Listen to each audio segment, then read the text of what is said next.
Okay, for our ongoing class, we have factored into the arrangement an F chord and an E flat 9, which looks like a D form in the first fret on the bottom 3 strings. Beautiful, and they're beautiful together. If you want, you can use your thumb to just strum down 1, 2, 3, 4, E flat 9. You can arpeggiate that, so it would sound like this with the thumb. 1, 2, 3, 4, 1, 2, 3, 4, E flat.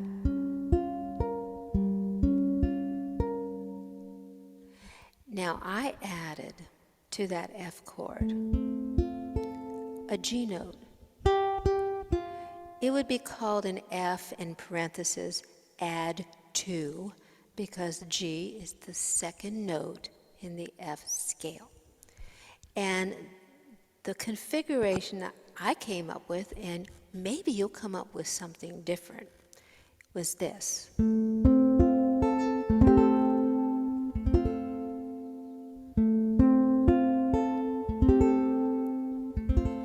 Let me break it down for you.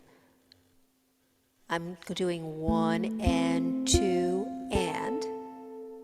I'm arpeggiating that. 1 and 2 and.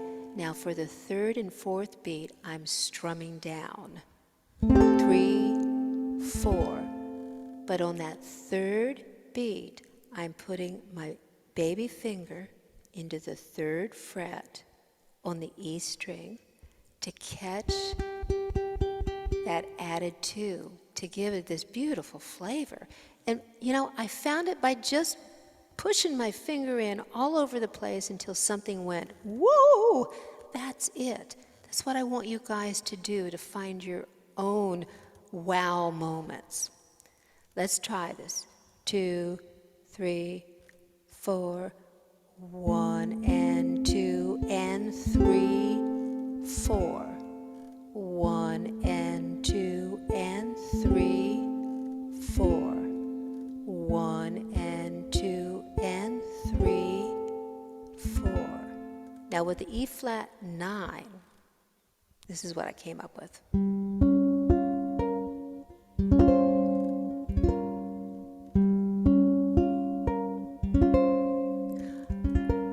By noodling, I'm adding a C note. That is the 6th note in the E flat scale.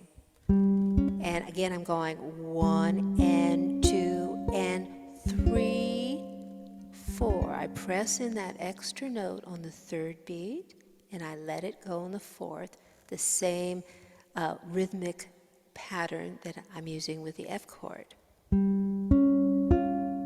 I'm sorry.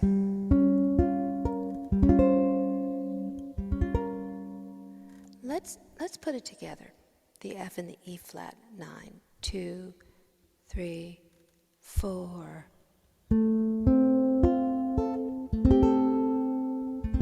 E flat 9. F. We can really milk it.